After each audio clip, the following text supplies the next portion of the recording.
This is Where We Live from Connecticut Public Radio. I'm Catherine Shen. There are only 7 states that currently have mandated AAPI curriculum policies. High school and college students that have gone through public school programs without this focus have a say in what will be taught in schools and how. Today, we'll talk to some of those students. Eira Parkash is a member of University of Connecticut's Curriculum Lab and Farmington High School student. Max Bonadies is a member of the AAPI Advisory Board at UCONN and also a Glastonbury High School student. And Lynna, she's an undergraduate student at UCONN studying education and also a member of the Curriculum Lab. I want to thank all three for being here on the show with us this morning. They'll be helping us to break down a lot of the issues that we'll be talking about. And if you have a question or an experience that you'd like to share, please give us a call at 888-720-9677. That's 888-720-WNPR, or find us on Facebook and Twitter at Where We Live. Welcome to all three of you today. I kind of want to start the conversation with Lynna, and this will be something that we want all three of you to answer, really. But do you mind if you describe to me, what it's been like growing up as an Asian American in Connecticut? Yeah, thank you for having me. Being an Asian American in Connecticut, I would say, is a unique experience, especially I grew up in Meriden, Connecticut, but then later moved to Middlefield. In both towns did not have a lot of Asian identifying people. And so I didn't really grow up with my culture or shared experience among my peers and anyone that I saw. And especially since my parents immigrated here, we didn't have much support. And the best way that I described it was, especially when trying to battle these two identities of being Vietnamese American. At home, I was Vietnamese, but I was too American. And outside of the home, I was trying to fit in to be American, but then I was too Vietnamese. So these two sides of my identity were just at each other. And I felt like I could never be truly myself until I really found my identity when attending UCONN and finding more students and also having the staff that also identify as Asian. And that was really meaningful to me. So I know a lot of people in the AAPI community, the pandemic has changed so much about how they feel about their identity. Is this something that you experienced too? Or was your identity something that you thought about prior to the pandemic? It sounds like you did. Yeah, so I would say before the pandemic, it wasn't much on my radar in terms of I couldn't pinpoint, I felt like there was something wrong with me, but in reality, it was just that I didn't really have the resource or community to really hone in on my own identity. But the pandemic time was the exact same time as I entered my college experience. And that is where I really found my community and my involvement with the Asian American Cultural Center on campus. And so having that support throughout the pandemic and in particular, media coverage, there was a lot of negativity and there was also a lot of stereotypes. And I guess my experience, throughout the pandemic, I've never personally been experienced negative actions directly, but it was hard to see, especially since a lot of those targeted attacks were towards the older generation, including what I would view as my parents and my grandparents' age. Well, I think what you just said resonated and resonates with a lot of the AAPI community. I want to bring Eira in. Eira, can you also describe to me what it's been like for you growing up as an Asian American here in Connecticut? Yeah, for sure. Thank you so much for having me as well. I agree with a lot of what Lynna said. I think that there's a dichotomy in terms of there's one world where you're at home, you have, your Asian friends, you do Asian things with your family, you eat Asian food, you celebrate holidays. And then you're in a different world when you're in public, when you're at school, where you feel like that's not the part of your identity that you want to make known. That's not the part of your identity that you want to resonate with other people. And so until I got to high school, for sure, it was very like one world of being Asian at home and then one world of not being Asian outside of home.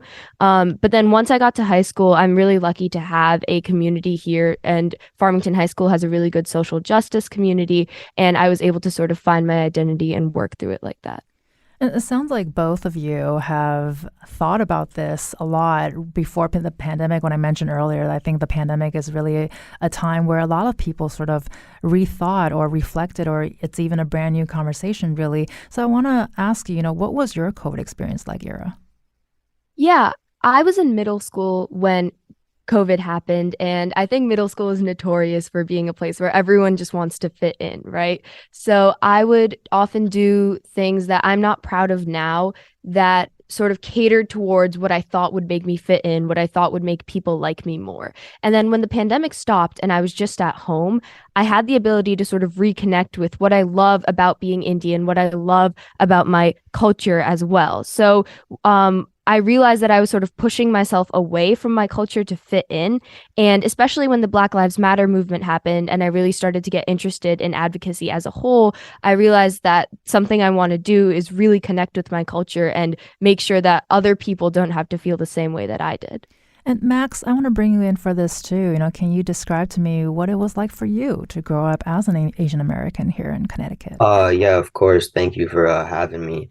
I feel like in a way, because like Lynna, I'm also Vietnamese, but I would consider myself a darker shade of a Vietnamese person. So I feel like even then, because I grew up in Glastonbury, went to Glastonbury schools, and even then, there with the Asian people that were there, they didn't even accept me for who I was, nor did the other people within the school. And I felt very isolated between everybody, between my own culture, my own other fellow Asian Americans, and just everyone. So, And we're definitely going to be going in more in depth with that later. But I want to ask too, was your identity something that you thought about prior to the pandemic, or did the pandemic change anything for you? with the pandemic, I guess if anything, it brought more things to light and made me realize, oh, if I want things to change, I'm gonna have to start contributing to the change.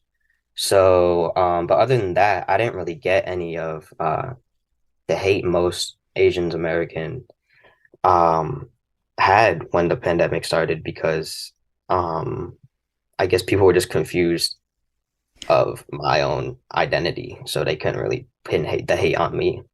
Well, I think all three of your experiences sort of inform a lot of your next steps, and I kind of want to come back to Eira and talk to us about the advocacy work that you do and how you got involved with it. Yeah, so like I said, the pandemic happened and I realized that I wanted to get involved in advocacy, and that was something I was really passionate about. So our school has an Asian American student union. So I joined that my sophomore year, and now I'm on the board. So I'm the social media manager and treasurer. It's a little complicated. But then through that, I was able to meet Dr. Chang at the University of Connecticut, and he connected me to the advisory board and then to the curriculum lab. And through that, I've really been able to access like forms of advocacy I wouldn't have been able to otherwise, connect with people like Lynna, connect with people across Connecticut to hear other perspectives and understand different stories. And then through that, we work to build the pilot curriculum for the AAPI mandated curriculum, which is super cool. And it's very interesting to work with younger students and see what their perspectives are and just kind of work to make sure that they don't, like I said before, go through the same experiences I did with not appreciating my culture. And just so you know that Dr. Jason Chang is a professor and director of the Asian and Asian American Studies Institute at UCONN. And so, Eira, what has it been like working at the center, and how does that make you feel as an advocate? It's been really cool.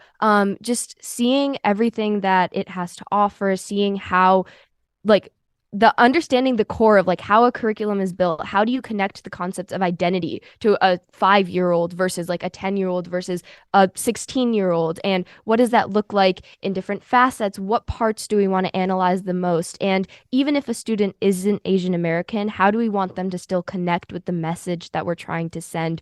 All of those things are questions that we work really hard on and are just super interesting to be able to analyze further with such an amazing team. And, during this process, Do you feel like you have a support system, and does your family play a role in that sort of identity crisis or that identity conversation that you've had and are still having? Yeah, for sure. I think that my parents are immigrants, and so their experience in America has been completely different. But growing up and talking to them about like, this is how I feel, this is what being Asian is like to me, I think that they've helped with me staying connected with my culture. They taught me I speak Hindi at home, and they taught me that when I was younger. We celebrate the holidays. They've made sure that I stay connected with that. And that was really important to me during the pandemic when I was then able to really connect back to those parts of myself since I already had them. I think it would have been much harder if I didn't speak the language, if I didn't really know the cultures and customs of where I come from, because it would have been harder to understand who I really am in that like Asian sense. And also just at my school, we have, like I mentioned, our Asian American Student Union. We have a ton of student unions. So we have a social justice council and group, and really investing myself in that, I found a community of amazing people who have helped me just like focus on the advocacy part, because it can get tiring and you can feel burnt out when you just keep going and you don't really feel like you're seeing a change. And so having people there who support you and who are going through the same thing is really important, to understand that it's okay to take a step back. It's okay to, not always be this big advocate. And if other people are going through that, it normalizes it for you too. Well, I really love what you just shared because I really resonate with that. I credit my parents for keeping me in line with my own culture. I'm Taiwanese American myself. We spoke Mandarin Chinese and Taiwanese at home and English. So you can hear that's pretty complicated in this family sometimes when we're talking. And so, speaking of parents and adults, I want to ask you, what are some things that you feel like adult advocates look over when it comes to AAPI work? Yeah, I think that something that's been so normalized in just education from the K through 12 level is this normalization of the model minority myth. Just the expectation that Asian students are going to be a certain way, act a certain way, think a certain way is really key. And I think that it's so ingrained in people's subconscious that they don't even realize when they do something like, place an Asian student next to a kid who's struggling and say, oh, you'll definitely help them out. Or just kind of assume that they need less resources or less extra help because of the way that they look. I know that personally, I'm a very talkative person. And that's something that I think shocks a lot of teachers, especially when they see someone who, is academically driven and is Asian. They kind of assume I'm going to be that shy, like goody two shoes type of student who's just going to kind of sit in class and they can use as maybe a buffer with other students. But then it shocks them when I'm not like that. And it shocks them when I have interests outside of just like academics and stuff. And so really focusing on dismantling the ingrained model minority myth within the education system, I think is key to making sure that Asian American students get the resources and opportunities and access that they need without feeling isolated or without feeling like they're not a like quote good Asian. So we got about 1 more minute left here, but I do want to ask you, will you be celebrating AAPI Heritage Month in May? Yes, for sure. And I'm very excited. There are a couple ways that I'm doing it. First, with our Asian American Student Union, we're putting on a bunch of stuff in our school. I also work with another group outside of all of this called Here Story. We're working on putting some displays in our public libraries. So overall, I'm very excited to sort of share my passion and my love for AAPI culture with my community. Thank you so much for that. You've been listening to Eira Parkash, who is a member of both the University of Connecticut's Curriculum Lab and the AAPI Advisory Group. We'll be continuing this conversation by going more in depth with Max, who will be talking about how it's been like working with UCONN as a high school student. You can also join the conversation, 888-720-9677, or find us on Facebook and Twitter at Where We Live.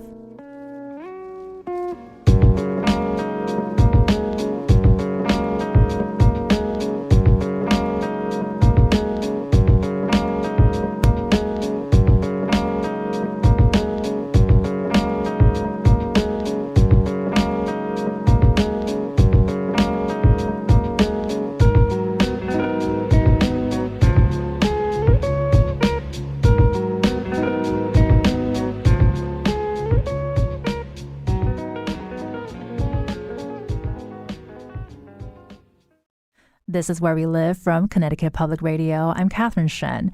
We've been talking about the AAPI youth experience here in Connecticut, more specifically, what it's like going to school here. And to help us understand the nuances of living that life is Max Bonadies. He's a Glastonbury High School student and a member of the AAPI Advisory Board at UCONN. Thanks so much for sticking around, Max. Hi, like I said before, thank you for having me. And I want to ask you, Max, how did you get involved with the work at UCONN? I guess all like when it got serious was in middle school. Because my mom's friend, she was very active and she kind of got me into that. And then, one thing led to another, and then I guess I was on the board. I have lots of connections with people like Mike Keogh and all, so that's another big contributor and factor of how I got so involved. And Mike Keogh started the hashtag I am not a virus and is a huge advocate here in Connecticut. What has it been like in terms of your own self-discovery, especially with what you shared earlier too? Yeah, well, growing up in Glastonbury, like I said, and being of Vietnamese descent, I never really got that model minority stereotype. And that really what is confused me because I got the you're a thug or you're this or that. And it confused me because all my life people around me have been saying, oh, Asians are this and Asians are that. But when I go into the school, I don't get any of those. And then throughout my school career, I guess that really what confused me is like, well, why is one people over here saying I should act like this and be like this and be like that Asian, but people when I go to school say stuff completely different. I was kind of trapped between two worlds. And was that something that you were able to chat with someone or find sort of resonating common ground with other people? Or is that something that you did not discover until much later? Honestly, I did not discover until probably like last year, like confidently like find my people and find my group. I have a friend, he is Cambodian, Puerto Rican, and we kind of bonded over the fact that there's not a lot of like Southeast Asians within the Glastonbury school system. And it's like the ones that are either have to confine to the stereotype or, get ridiculed. And it was just nice to bond with someone like that. And I think with what Lynna mentioned earlier, she had mentioned she's also a fellow Vietnamese American, but on the one hand, she's too Vietnamese for some people. On the other hand, she's not American for other people. Is that something that you resonate with? Oh, yes, of course. With other Vietnamese people, my parents is just like, oh, you don't act Vietnamese or like you don't do this like a Vietnamese person does. But on the other hand, it's just like, why should I? Like I'm me and you're you? And, with that sentiment, is there a kind of legacy that you hope to leave for those who will come after you, especially the experience that you've had, and of course, with the growth that you are still experiencing as we're talking today? Yeah, I just hope that people with similar experiences could just recognize who they are and love themselves for who they are sooner than I did. And can you talk to us about how that experience informed what you want to do with UConn? Like, walk us through what is it like working as an advocate with a university when you're still in high school? Because that's a pretty Yeah. amazing feat. I cannot imagine myself as a high school student doing that. So kudos to you, Max. Yeah, so I guess it really, like I said, started in middle school. And that's the time I was just like, I got to get off and like start doing more work so I can advocate not only for myself but everyone else in my situation. That's kind of when I got more interested in more serious stuff, with UConn. And then I guess there was like a break where I was so busy with school and sports and my own like personal life where I kind of forgot about it. But towards the end of COVID, I was just like, okay, now I have to start getting back on my grind to start helping out and start doing the things I set out to do to begin with. And that could be from like going to like New Year celebrations. Like I just went to Cambodia New Year with my friends and we had speeches and stuff and that was good unity to just posting like some activism stuff on my Instagram. I used to run the Asians in Glastonbury Instagram account talk about the racism that happens in Glastonbury schools towards Asians. But yeah, it could be from anything from online to in person to helping out to anything really. And how has that experience been like for you? Were there did you ever think you were going to be an activist, and were there experiences that surprised you during this whole process? Yeah, I always thought myself as like a person who speaks their mind for the better or worse, I guess. So, but I didn't know about like, because like I said, growing up, I always thought, oh, you're Asian, that's a good stereotype or something. So I never thought someone like me could have all this like hate directed towards them. So when I got that hate was more prevalent in my life, I was just like, what do I do with it? Because I don't want to turn back and hate them back.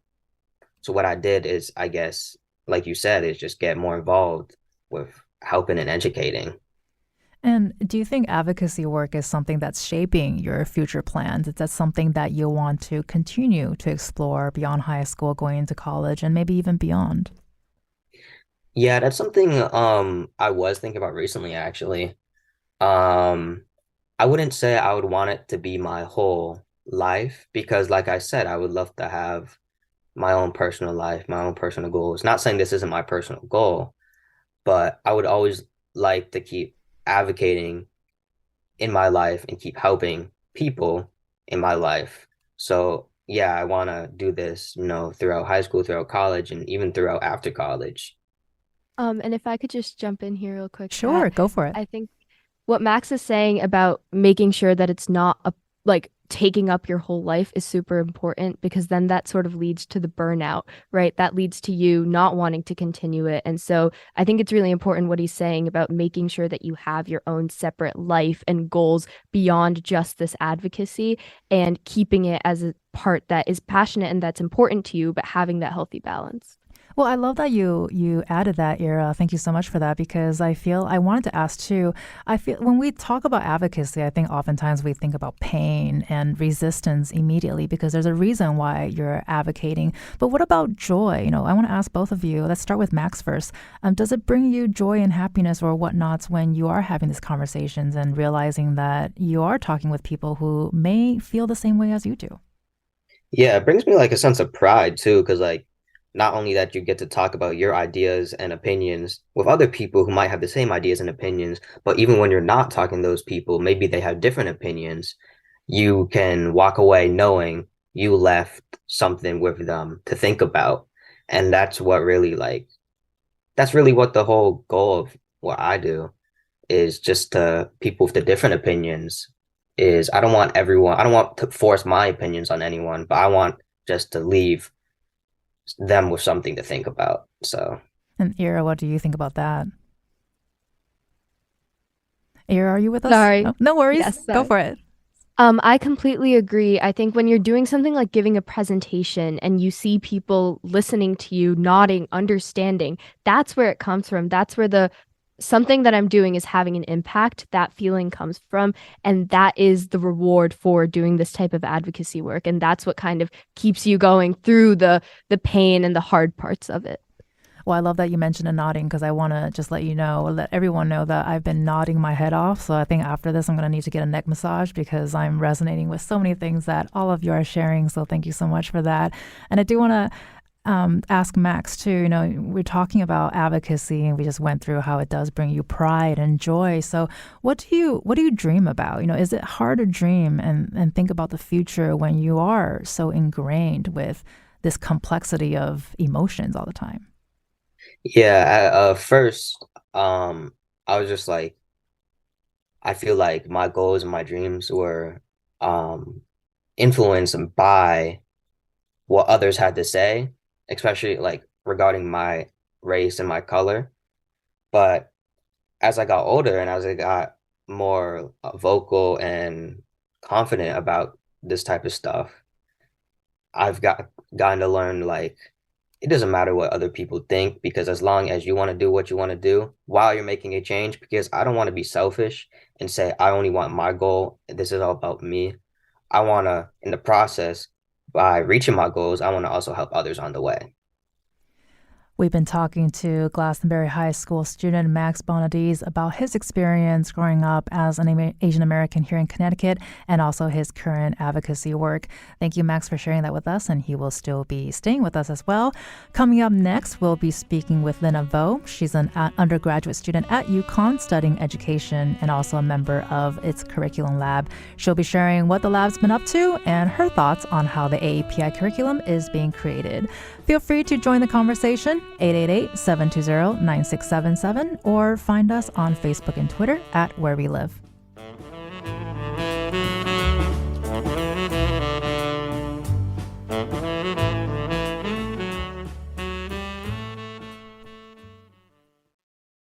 This is Where We Live from Connecticut Public Radio. I'm Catherine Shen. Coming up on tomorrow's show, climate change is presenting many challenges in our region, but residents around New England are rising to the occasion. We'll hear from reporters from the New England News Collaborative on new solutions to mitigating climate change.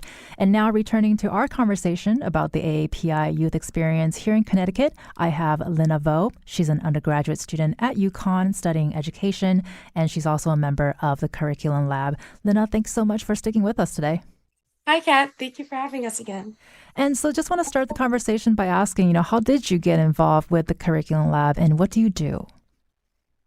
Yeah, with the curriculum lab, about a year ago, I applied to a scholarship and I ended up becoming a first aid scholar. And I was one of the first people to get the scholarship. And the scholarship is intended for UConn students who have demonstrated interest in careers in serving like the public school system. And so with that scholarship, I became a Versane scholar. And with that, it was linked to the curriculum lab. With the curriculum lab, like we're dedicated to building resources, lessons, and also building professional development for school systems around Connecticut that are inclusive and accurate. And that also helps teachers, staff have this confidence and competence in teaching API studies. So you're an education student and obviously so ingrained in that space, and you have ambitions to become a teacher yourself. So how did you react when Governor Lynna passed the AAPI curriculum mandate last year? Yeah, that was amazing. I think just as a student myself, like reflecting on my own K through 12 experience, I've never seen myself represented in the physical space. I've never seen myself fitting in, like I shared earlier, but I think a huge part of it was never seeing myself represented within curriculum. And I think that plays a huge role in having one's own like educational experience be meaningful and intentional. And I think that was a huge breaking like milestone for us within the community, and especially as a future educator, like thinking about my own classroom in the future, how I want to be a culturally responsive educator and how I want to incorporate like global perspectives. I think this is huge. And I was going to ask too, with your experience right now, having all of these really cool conversations about curriculum, never thought you were going to say cool and curriculum in the same sentence. How has that been like in terms of intentionality, especially since, you have passions of wanting to become an educator yourself? Have you thought about what you would like to do and what you would like to bring into the classroom? Oh, yes. With all these conversations, I've met so many amazing people from Eira and Max and just even professionals like Dr. Jason Chang. I think I take everything and every opportunity as a new learning experience, and especially with my involvement within this curriculum development, it's so different to be handed a curriculum within the classroom and being expected to teach it, but to have a role in making these meaningful experiences for students. It's been a completely new learning experience for me, and I think will only benefit me as a future educator in incorporating like my students' identities within my own classroom. Well, I'm very looking forward to how the experience you'll be giving for the future generations. I certainly did not see anyone who looked like me growing up in the K through 12 space either. So kudos to you. I want to ask too, how do people usually respond when you tell them your future career goals? What do you think goes through their minds? Yeah, so growing up, like I said, I never, when reflecting on my K through 12 experience, I've had two, I think, teachers or staff of color within my schools. And they weren't Asian identifying, but they were still people of color. So that was something that I still like bonded with them about on our experiences as being minorities. But at the same time, I feel like my love of learning still aligned with the values that my parents instilled, like educational values that my parents instilled. But the teaching path was never viewed as successful, especially growing up. I feel like I experienced invisible career expectations where successful careers always lied in like the STEM field. And so pursuing anything else was really questioned like, why not blank? So I really never saw myself as a leader in education, would say, because how could I see myself in a field that I didn't see myself represented in? So I think that's something that I still kind of battle with, but I'm working through it, and especially with the support that I've built with the curriculum lab and with the work that I'm doing to further education and the work that we do. I think this whole learning experience, I've just loved it. And I think my career has definitely been untraditional and something that I'm a little worried about navigating, especially as an Asian American within a field that does not have a lot of Asian identifying people within. Well, on that note, I am glad that you do have what sounds like an excellent support system. So I'm sure it will be challenging, but you are going to be amazing at it. And I love that you mentioned earlier, too, that college seems to be the turning point for you. And as you've been sharing that, this is when you're having these really positive experiences. What was it about college that you think helped it all kind of connected and clicked for you? Yeah.